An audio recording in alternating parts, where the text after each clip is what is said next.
Hello, hello, you guys. Welcome back to the podcast. Today we have Molly McCauley on. I'm so excited. I feel like I have a harder time using my like typical podcast intro voice with you because I know you and like have known you for so long now that I'm like, it's Molly. I want the Showtime voice. Oh, Give me all the glitz and welcome. glamour. No, but for real, so excited to have you on the podcast. I Thanks love for having learning me from again.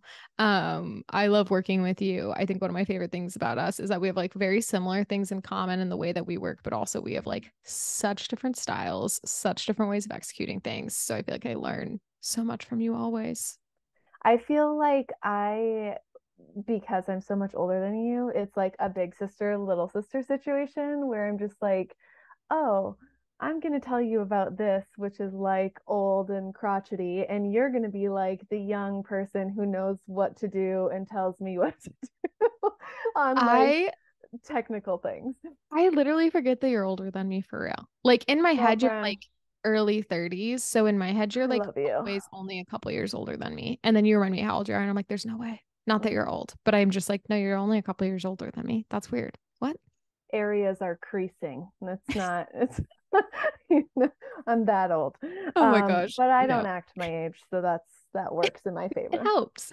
Okay, so for those who don't know you yet, could you Yeah. please introduce yourself? Also, Sure. really quick, I'm like, I think last time you were on the podcast, you had a whole different business name. I don't think you had even launched Make Pretty yet, or you were about to. You know what? I don't even know. I'd have to like go back and I think yeah, I think we talked about how I accidentally became a photographer Hmm. and held Brad Pitt's hand. Those were like the two main points of that Yes, we podcast. definitely did talk about Brad Pitt. Okay, so um, reintroduce yourself now that literally you've launched an entirely new business and rebranded your own. Yeah, for sure. Okay, so I'm Molly McCauley. I have been a destination wedding photographer since 2009. So I'm entering my 15th year. Really just lucky to be from a very creative family. I grew up where art was nurtured, so I'm very fortunate in that sense. Went to school for art, like did all the things. I'm probably one of the few people who has multiple degrees. I've got my, undergraduate in art, but also my master's in fine art photography. Goal there was always to teach. Never got there really in the collegiate level, which was the plan, but I worked in fashion, design, lived in London for a year where I worked for a fashion house, lived in Los Angeles, and I'm now, as of 2021, bi-coastal between LA and New York. And yeah, I mean, I'm just kind of all over the place. My business, like I said, kind of started on accident. I was working for a wedding planner. So I was a planner actually for 7 years before I really was more of a on the vendor side of weddings. And my friends just started getting married, and they put two and two together that I could work a camera, and I happened to be in the wedding industry, and that's how I started photographing weddings. And I traveled very early on, and because I love travel so much, I made it a very specific point to showcase that early in my career. So it just all snowballed from there. And finally, getting back to the education roots in 2021 is when I expanded to the East Coast, but also launched Make Pretty Workshop, which is my editorial workshop series that is really focused on high fashion, design driven content that is really in an intimate setting, limited to 6 people when it's just my workshop. And yeah, it's really nice. It allows hands-on guidance for people who are looking to up level. If you are really secure in your market and you just want some, updated content, it's great for that too. But yeah, it's just a nice marriage between creativity but also, getting into that refined up leveling of your business as well. Mentorship and all of that comes along with that, but the workshops were what got me really excited about getting back into education. I love it all. We love it all. Okay, wait. I want to hear so many things. First of all, I love hearing about anyone that's been in the industry 10 years plus, because I'm like just under the 10-year mark. And so I feel like I have a lot of conversations with people about like how much the industry has changed, how much the online space has changed in the last 10 years. So more than, or like in the last even just 7 years. I think I'm coming up on my eighth. But prior to that, I'm like, you were looking at marketing and a social like landscape and an online landscape, like so different than what we're working with today. And one of the things that I always love talking to you about, obviously, is your styled shoots and like how much styled shoots have changed not only your business and your artistry, but also your income. Because I think a lot of people they think of styled shoots as like just play or like for fun, which they can be. And like I'm a huge proponent of, but they also can be really strategic in bettering your income. And I want to first hear about like what your portfolio looked like and how you curated it when the online space like wasn't what it is today. Like when you weren't having to present constant content. Is that a question enough of a like, is that phrase as a question enough? Yeah, I got you. Yeah, so back when I started and you were like a toddler, um I mean, you more than anyone can guess there was no strategy. I had no strategy. There was nothing. What I am very naturally, quote unquote, gifted at is connecting with people. And I used networking as my number one and only strategy. Yes, I occasionally did, online listings or something like that with the Knot or whatever, all of those. And you get scammed just enough times to pay for advertising and see that it doesn't work, to like learn your lesson, and all that good stuff. But in terms of how I've seen things shift and how I've used strategic marketing, and with your help too, I feel like it's it's really been, the past 5 years have kind of been wild. I think things have just gone absolutely crazy. And for people like me who have a hard time, I don't have a hard time with change, but I would say that like I'm not as quick to evolve as your generation, and like people who are like so much more like quick-witted with technology and all the different things and not being overwhelmed with all the options. So I would say my marketing was probably only putting stuff out on Instagram occasionally when that all kicked off, and networking. That was the extent of it. I will say that because the primary base of my market was Southern California, a lot of my stuff looked the same, and that's when I started to feel very stagnant, very uninspired, and wasn't quite sure what I was doing. Like it was like, why am I spending time in this space? Why am I giving up, first of all, my weekends to do carbon copies of the same wedding over and over for no money? Like I wasn't charging enough. There were so many elements of it that didn't feel great.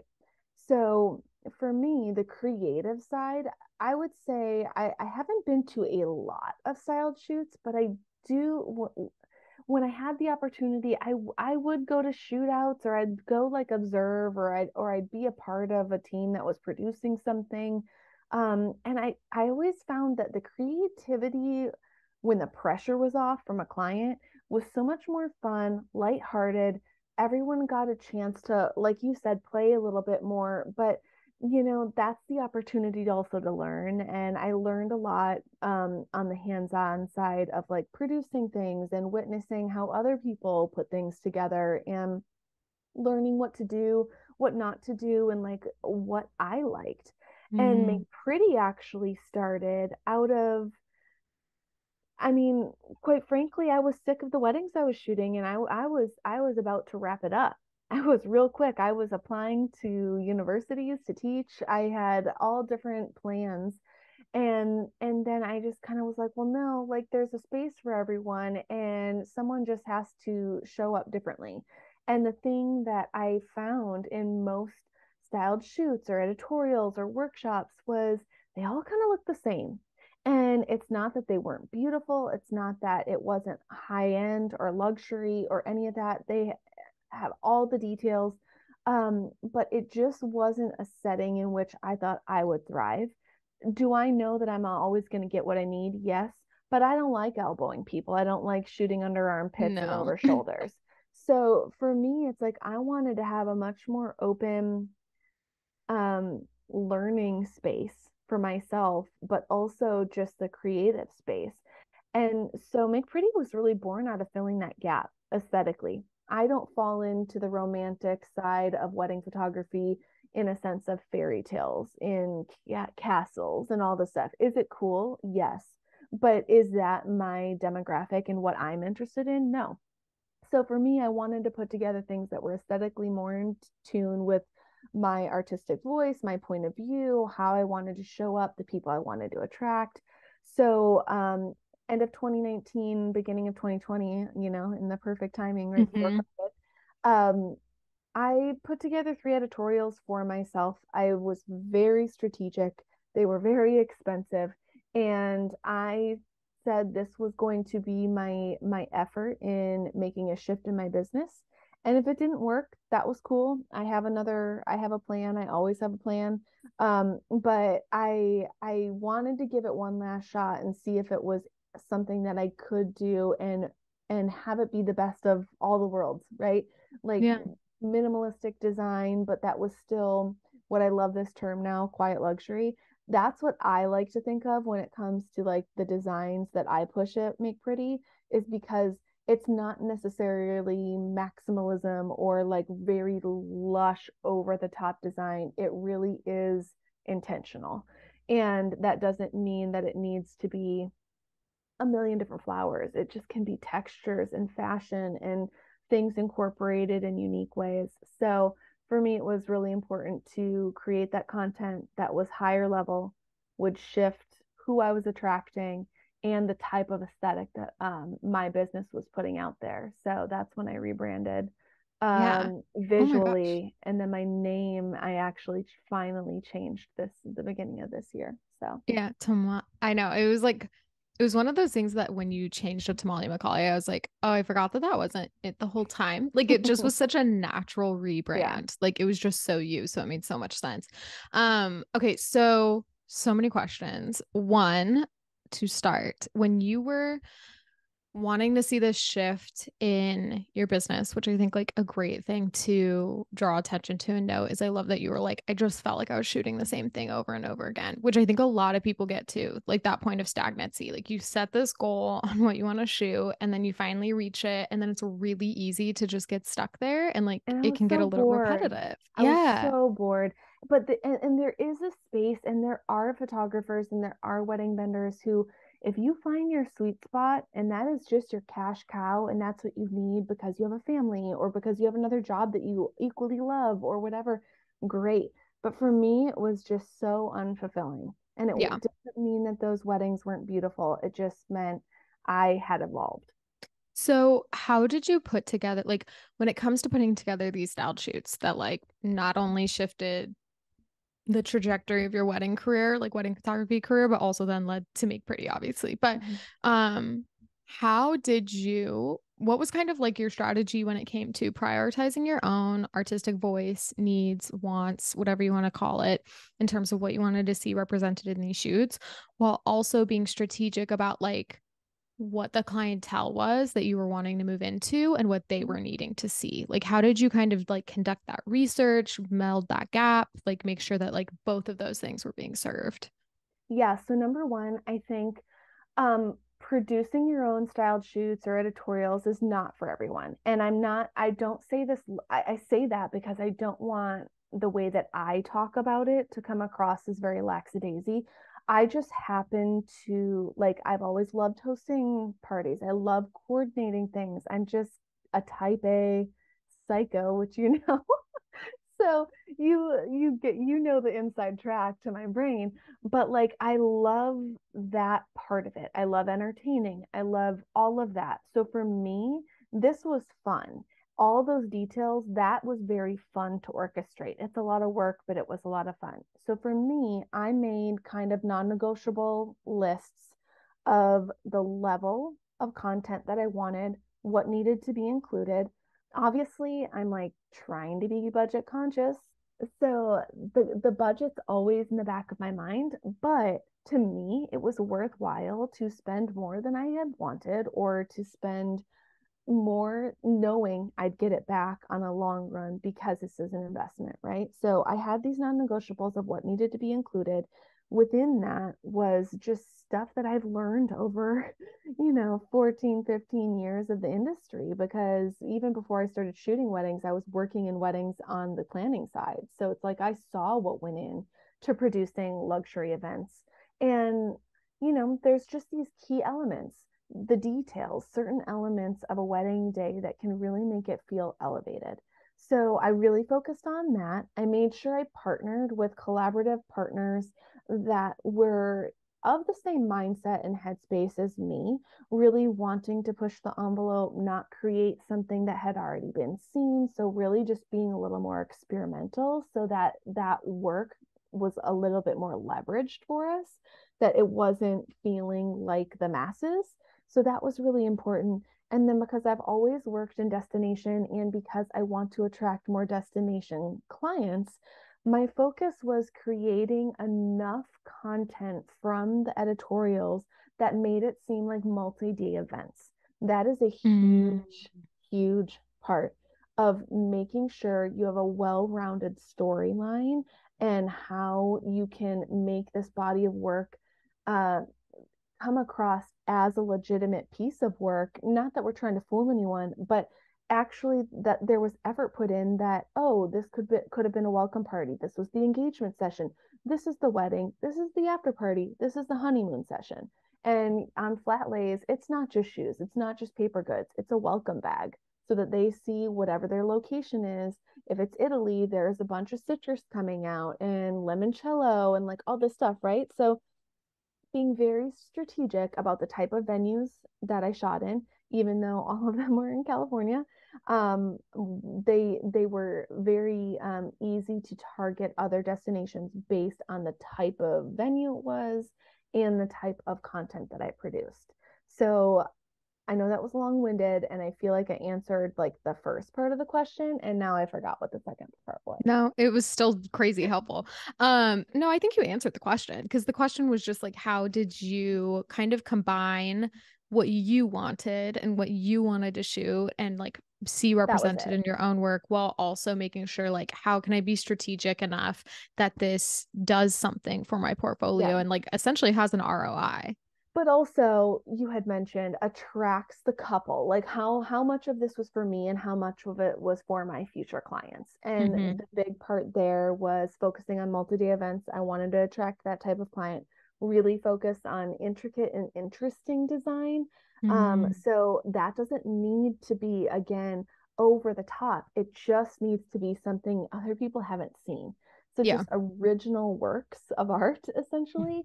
And then lastly, fashion, because I have a fashion background, that was a huge thing. I was sourcing from designers that I envision my future clients wearing and working with. So it was really important to have all of those elements involved, not just for my creative sake, but to make sure it was actually targeting the people that I was hoping to reach. I love that. I think that's a perfect answer. And I think that's also like something I've seen photographers, especially because so content days were not a thing when I got started. Like content days, they're so new. Same with workshops. Like I went to a workshop in the very beginning of my career, I want to say like 2017. Like I'd been doing it for like 2 years, and I went to learn from Jessica Janae.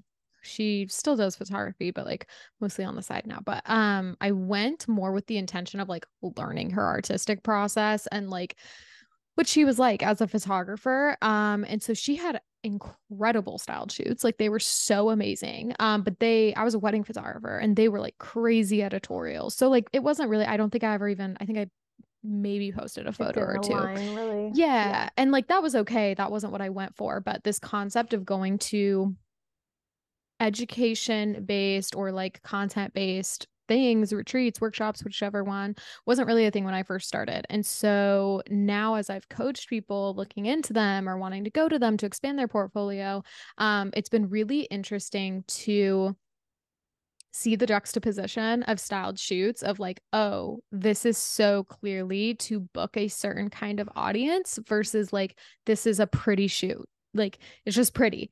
And I think too, just to cut you off yeah. rudely, I I think there is a lot of misconception that when you say styled shoots or workshop, that it's all the same. It's not. There Mhm. are content days. There are styled shoots or editorials. Editorials to me feel like they're like a little bit more up leveled. Workshops in my brain, when I think of workshop, to me that means there's other components. It's not just shooting, it's guidance, it's education, it's access to the person. There's some sort of education learning part aside from just shooting. And Yeah. then of course, obviously, like multi-day workshops, which are maybe like more focused on business and education with some elements of shooting or like an even balance. So there's so many different levels of it Mm. that I think it's important to differentiate to, not all workshops are created equal. Cool. Yeah. And I think like something across the board creatives like have a really hard time conceptualizing is an ROI, which is return on investment for anyone who doesn't know what that means, but it's basically like what you're going to get out of what you're putting in. And I see this in everything from like marketing to like investing in education of some sort or content is or whatever it may be. Every time you're either spending time or energy, you should be calculating, especially in your business, like what that's going to look like on the back end. Like, what are you going to get out of that? And I think that's one of the biggest mistakes I see photographers make when investing in, let's just say, like a plain old content day, is it's like, is this actually going to help your portfolio? Is it just going to add pretty content or is it going to help you book more work? Because those are two like very different things. So what I wanted to ask you, kind of going back, I know you mentioned like the three styled shoots that you put together that like really changed the trajectory of your career. They cost a lot of money. I would love to know, like, on average, how much a styled shoot kind of cost. Like, let's say one of them. What did one of them cost? And then what your average booking price was after that. Like, I would love to have the tangible numbers of like, this is what I was charging before I did this. I paid this much to put together my own like personal styled shoot. This is what my pricing looked like after. Like, do you know those numbers? Because I think it's so important for people to see that like when you do things strategically and like just because they're strategic doesn't mean can't be like personally fulfilling and amazing just like as an artist. But like when you do it really strategically, what that looks like on the back end. Yeah, I do. I do have those numbers. Some of them are looser than others because honestly, it was just me. So like I didn't care as much. I wasn't answering to anyone who had a Yeah. budget. But for example, one of the shoots, mind you, I'm paying venues, I'm paying models, I'm paying florists, hair and makeup. You essentially are the client. You are the bride, the groom, you are whoever it is, right? And so I'm also a proponent of paying people their rate. I if there is a way to work creatively together where both parties feel happy, awesome. And I'm so lucky that on those I did have a number of creative partners where they also saw value in getting the content. So there was a lot of, trades of, hey, I'll come on and do this for you, or I'll work out a deal with this vendor for a discount if we do this for them or whatever. And at that point, it was wheeling and dealing, and I was happy to do it because there was no other reason not to.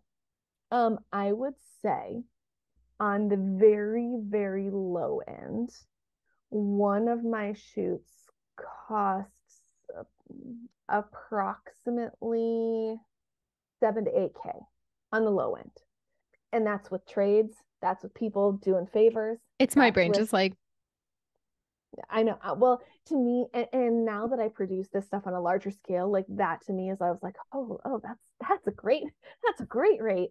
For the amount of content that I know that we produced, what we did, I stayed on site. It was a hotel. I stayed on site, or everyone stayed on site.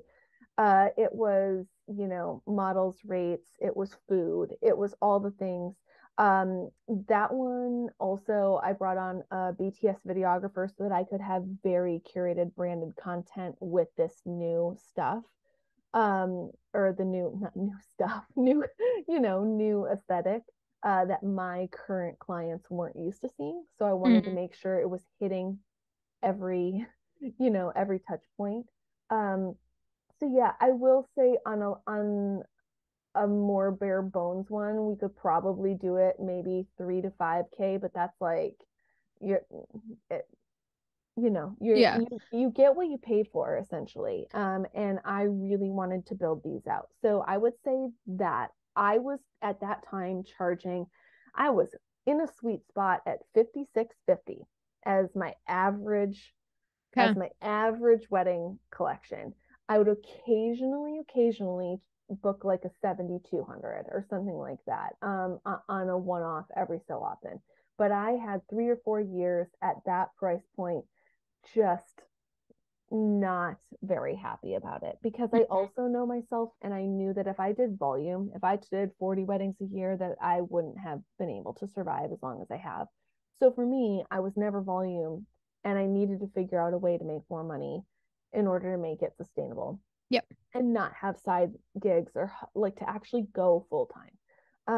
So it was really important to me to start to create that had that higher feel. And 3 weeks, this timeline's wild. 3 weeks after I launched, I had three inquiries within my in my inbox. All the one right after the other just kept getting bigger and bigger and bigger. The three largest inquiries I've ever had, the three largest budgets I'd ever pitched, and the three largest weddings I had ever booked. I went from 56.50 to 10.2 in 3.5 weeks. That's literally okay. So I was going to say that doesn't mean miraculously something changed overnight, other than my commitment to my craft and showing how I wanted to show up here on out and being committed to creating that work. Mind you, I wasn't brand new in the industry. So I don't recommend like walking into the industry and saying I'm worth 10.2. Like that's not what I'm saying. What I'm saying is I made the conscious decision of I had put in so much work and I had already been in the industry long enough to know, okay, I'm not new and I can do this. And that gave me a lot of confidence. well, I think it's like twofold, right? Like one, if you're in a space in your business where you can delegate $5,000 to $10,000 to investing in yourself in whatever way that looks like, great. I always tell people, I'm like, if you're in a place to do that, because even to just compare, let's say the average, I know you said like on the lower end was 7 to 8K. So let's say like, let's say 9K, like was your average investment to then be able to book an average of a 5-figure package. Like you paid off that investment in one booking, just like one booking. And so I think anytime anyone comes to me for one-to-one workshops, which if that doesn't make sense, it's an actual branded workshop around your brand. So this is not one that you're attending with other people. It is something that is curated specifically for you and your brand in mind. So that's like what I did for myself, right? And every time I talk to people about that, because a starting investment is anywhere between 8 to 10K. And that's what I tell them that up front. And I said, it just depends how hard you want to go.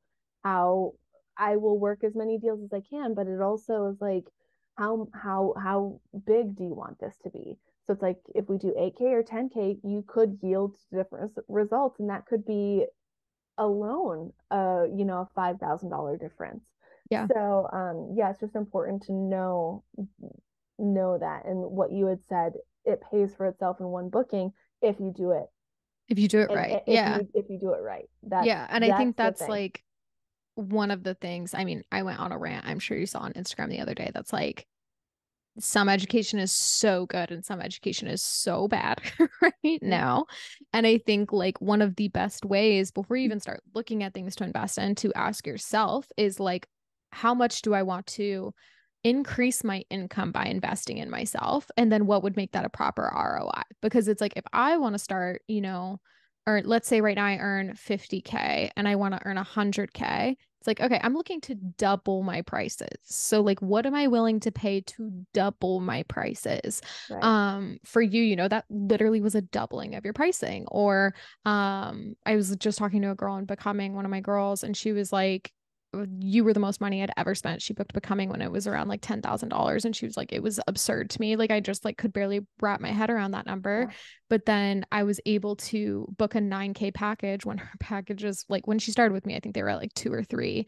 And she was like, I booked like a 5-figure package within a couple months. So it was like, it literally took one booking to pay that off. And I think that's one of the things that people need to think of more rather than just it can be so alarming to see education and see a big price tag. And sometimes you should be scared. We know that. But like really thinking about like, what is my goal here? And what would be the ROI for that? Like, is that investment worth what I'm trying to go for? And then, you know, obviously we could have a whole podcast about vetting those people and like what that looks like. But I think it's like really thank you for sharing those numbers. Cause I think like if you just out of the blue told someone you doubled your pricing, they would be like, how Mhm. did you do that? Yeah, like how did you double your value? Yeah, And it's how like did you double I your didn't value? double my value. I wasn't taking myself seriously before. Yeah. That's And really then, what it but was. also And like it took a big investment. That's a lot of money that you it took a invested in lot. yourself. So I would say I invested probably at least 10K into, and that includes branding sessions, that includes website design, that includes all the stuff like 10K plus, in these 3 shoots and all of this prep to reintroduce myself to the world as I was still Molly and Co at that point, but like to reintroduce this visual aesthetic. And I even checked one of the planners who reached out to me right after. I called her and I said, hey, thanks so much for sending this wedding my way. I'm not sure if you noticed, but I did a rebrand and I want to make sure that, the visuals and everything that I'm doing aligns because it's Mm. different than what I've done with you in the past. And she said, no, that's exactly why the client wants you. And so, like, Amazing. that's what I'm saying, putting that stuff out there and being so specific, like in my brain, I know it sounds stupid to like trust it, but like the people will find you. And then it's like, the time and time again referrals from other vendors in the industry that also appreciate your aesthetic, you start to develop those relationships and the working relationships. And quite frankly, as you move out of budget and mid-market and even high level into entry-level luxury, mid-luxury, ultra luxury, your clients change. Your clients are no longer the couple. Your clients are the planners. So Mm. that there is a major part of education, like you said, that like um, I've always invested in education for myself in the past for the past 10 years. Some has been great, some has been bad. I feel like I also try to not let the bad discourage me from trying again. Like there Mm-hmm. are great educators and there are people sometimes that just need to help you see something from an outside perspective because you get in your way too much. When I say you, I mean me.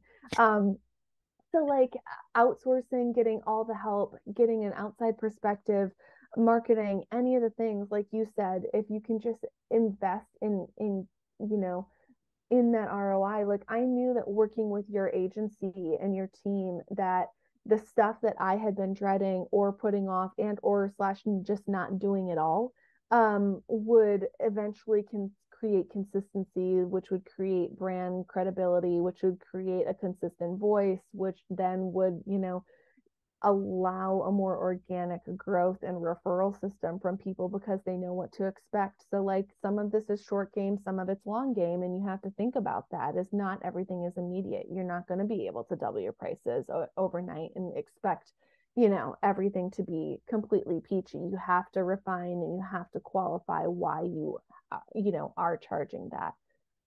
It's a finicky little fucker, but we'll figure it out eventually by the time I retire.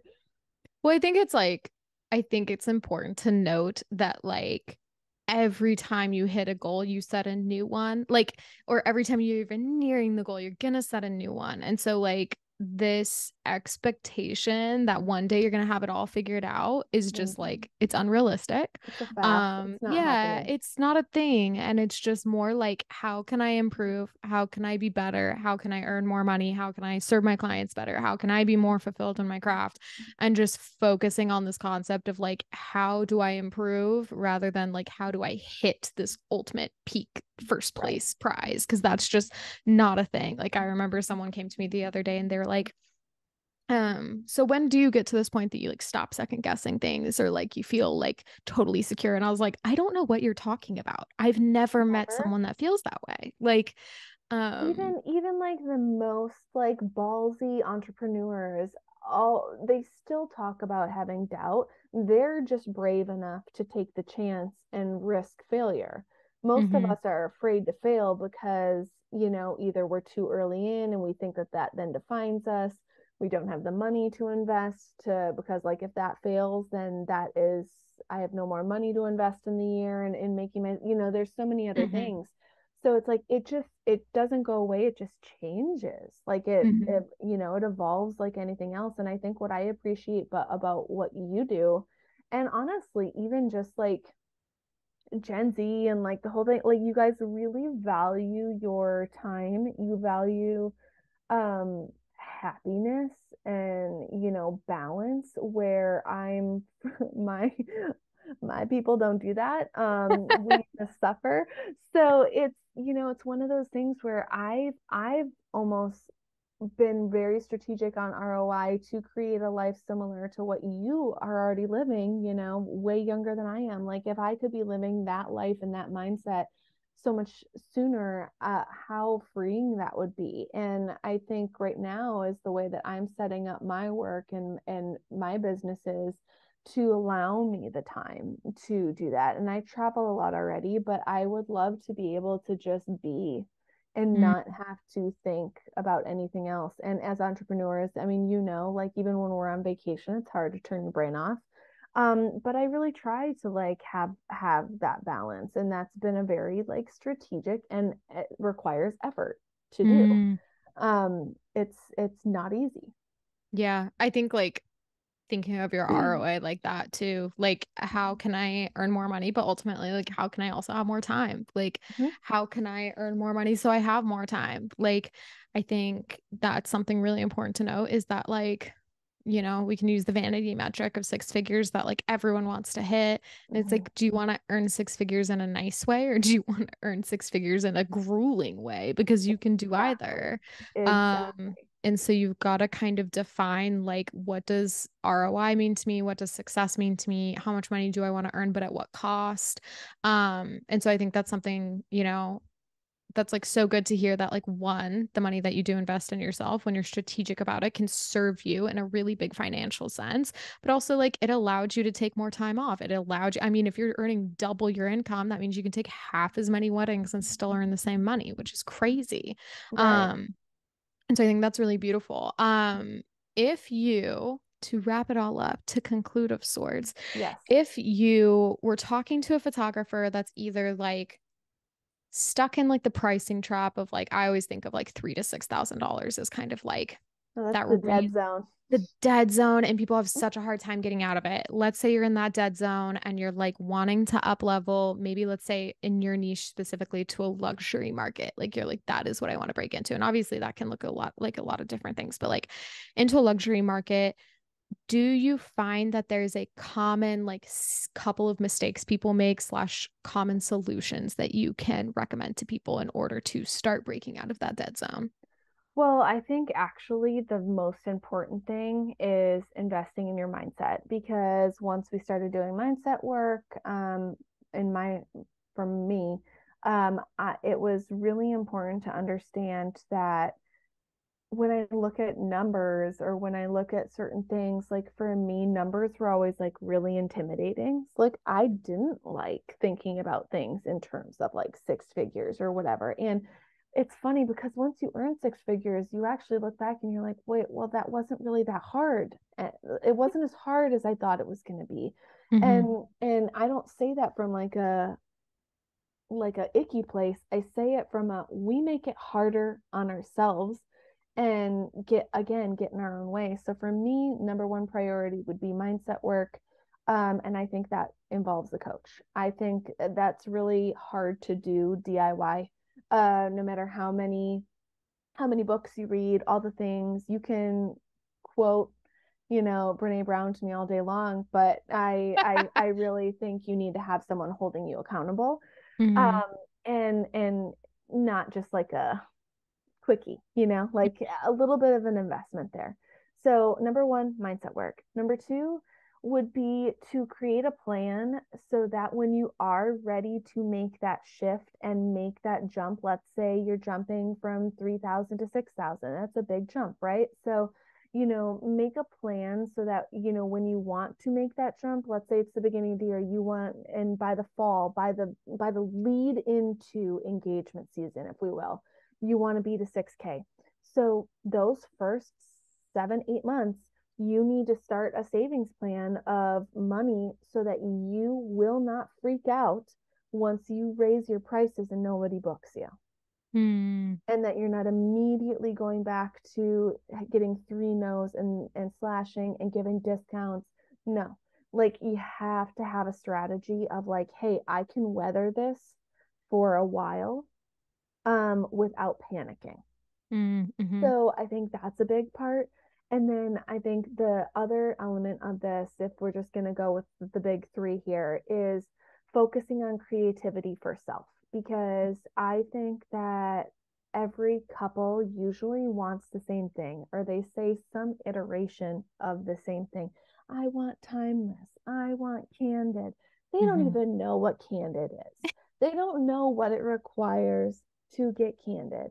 And my candid is gonna look very different than like John Dolan's candid. And like there's just very different strategies of how you can do that. So like really becoming aware of your style, your personal influences, what gets you excited, what do you want to incorporate into your business, into work, so that work doesn't feel like work. Mm-hmm. Is that destination, then you need to start traveling, you need to start shooting in different places. Mm-hmm. So it's all those things that really focus on getting your creative juices, but like doing work for yourself, not necessarily just for a client, even if that means you're going out randomly and and shooting architecture, because that'll help you get better at shooting venues. Like Mm-hmm. there's just so many different ways that being creative and playing for the sake of playing for your like inner child like is really, really beneficial to your business. So I Mm-hmm. would say like those would be my three kind of like jumping off points, but obviously there's like so many things involved So with many things. doing it. But having accountability partners and like having people cheering you on, it's really important, that you surround yourself with people who are like-minded, but also can keep you going, because it's Mhm. hard. Yeah, no, it really is. Oh, I love all of that. Thank you, Molly. I think that's also You're like, welcome. thank you for pulling back the curtain. I think, especially in the luxury market, I think it's one of the least talked about markets, in my opinion. Like, there's Everyone so likes much to discussion. everyone like tries to keep it as this mysterious thing, and I want to be clear, I am very entry level luxury. I am not even touching where this market goes. There are You're being people. okay, true, but you're also being No, very no, modest. no. I'm being very true in a sense of when you think of luxury events and how much those budgets are and how much those photographers are getting paid. I am very entry level. Like on average this season, I'm booking between 15 to 18K per wedding, which is wonderful, and I'm happy with it. But I will say that there are still like very comparable photographers charging double what I am, and that's like going into mid tier. There are photographers who are charging 67, 80, 100K per wedding because they can, and they Yeah, ask for it and they get it. yeah, And they're certain, like certain names are going to warrant certain price yeah. tags, but there are unknowns who are charging that because they've established this value and this reputation within the industry. And I know that it's fairly secretive and like whatever, but like numbers are just numbers, and you just got to figure it out and figure out how to go up the scale as you want.